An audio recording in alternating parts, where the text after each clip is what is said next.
कपबशी या फिल्मच्या प्रमोशनला जात असताना आमच्या गाडीचा अपघात झाला।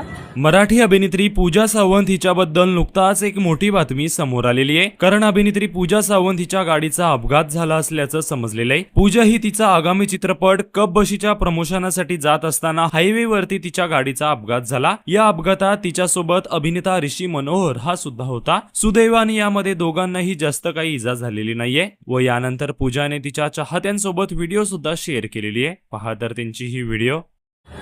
हाय, तुम्हाला बातम्यांमधून कळलंच असेल, आम्ही कपबशी या फिल्मच्या प्रमोशनला जात असताना आमच्या गाडीचा अपघात झाला, पण आम्ही दोघेही सुखरूप आहोत। येस, काही काळजी करू नका। आम्हाला खूप जणांचे फोन्स मेसेज येत आहेत Yes. आणि देवकृपेने कुठलंही संकट आमच्यावर आलं नाही। हा, गाडीला मात्र थोडा मार लागलाय, पण आम्ही दोघेही सुखरूप आहोत। आणि सुदैवाने कल्पक जोशी आणि अमरजा म्हणजे आमचे प्रोड्युसर आहेत ते पण मागून येतच होते। सो आम्हाला जी काही मदत हवी होती ती वेळेत मिळाली आणि आम्हाला काही फार मार नाही लागलाय, बट देवाच्या कृपेने सगळं ठीक आहे। सो प्लीज काळजी करू नका तुम्ही। येस, आणि थँक्यू सो मच।